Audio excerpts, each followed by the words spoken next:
For more than a year now, a local woman tried to convince Maryland toll authorities of something any reasonable person could see with their own eyes. The white SUV repeatedly getting toll tickets on camera near Baltimore was not the black car she drives in Germantown. Tonight, the News4 I-Team and reporter Ted Oberg are tracking down a solution to her temp tag troubles. December 27th, 4:31 p.m. This isn't a collection Diva wanted or needed, and by now she's fed up. 4/18/2026 at 3:18 p.m. Maryland toll tickets. They started arriving last year, she told us, and by the time she called us, 87 total. Almost all of these are from the Fort McHenry Tunnel in Baltimore. Once, maybe twice a year I cross that tunnel, but not more than that.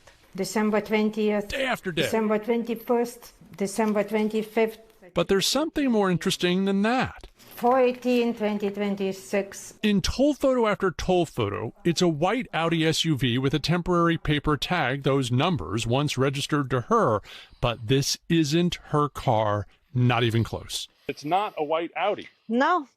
Has it ever been a white Audi? No, I never wanted Audi. She's worked tirelessly trying to get Maryland to understand her black Toyota Corolla is not a white Audi SUV. The plate's not hers and hasn't been since she says she turned it in on December 2nd of last year. They called me that my permanent plates came in. I went there, they removed the paper tag and fixed the permanent plate. 5 months later, those tickets started showing up.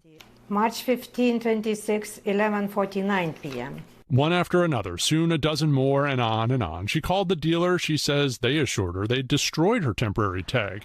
She filed a police report to declare it stolen. That didn't solve the problem. And when she called Maryland's Motor Vehicle Administration, it didn't get solved either.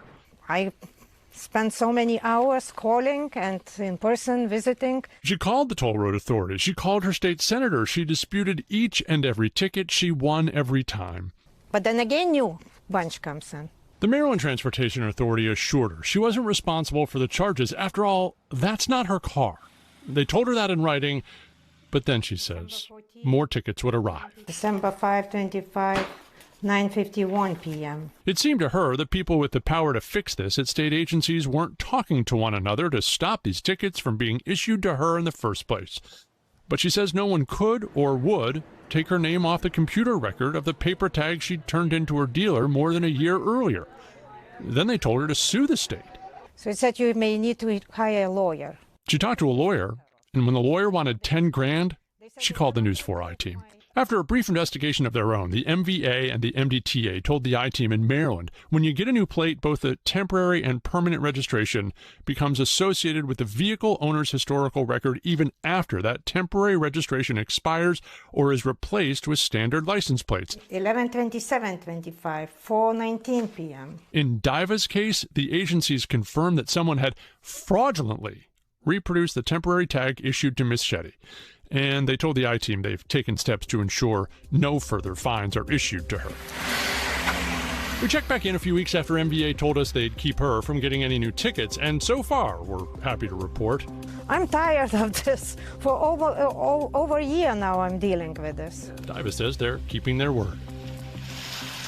Finally, no more tickets to read at that kitchen counter. The Maryland Motor Vehicle Administration told the I-Team similar incidents with temporary tags, get this, have been investigated 345 times at toll facilities since 2024, and that MVA is an administrative agency, meaning they don't have the enforcement power to go after whoever is driving that Audi allegedly using the fraudulent tag.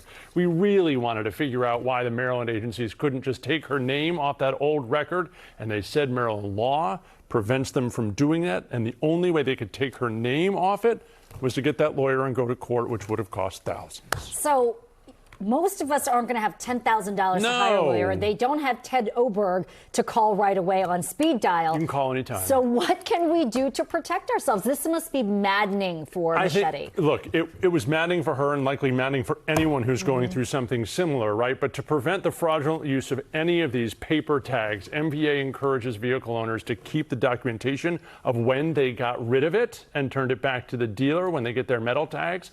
You can also ask your dealer to shred it right there in front of you. And it won't solve every problem, but it could be one way just to make sure those temporary tags are gone. Right, but 345 cases and counting, right? It's a lot of people dealing with this. It is a lot of people, and you'd think at some point there'd be someone who could look into that and figure out who's doing it and maybe who's responsible for the tolls that she doesn't have to pay. All right, Ted Oberg, thanks so much. Thank you. You made her case go away, so that was hopeful. One at a time.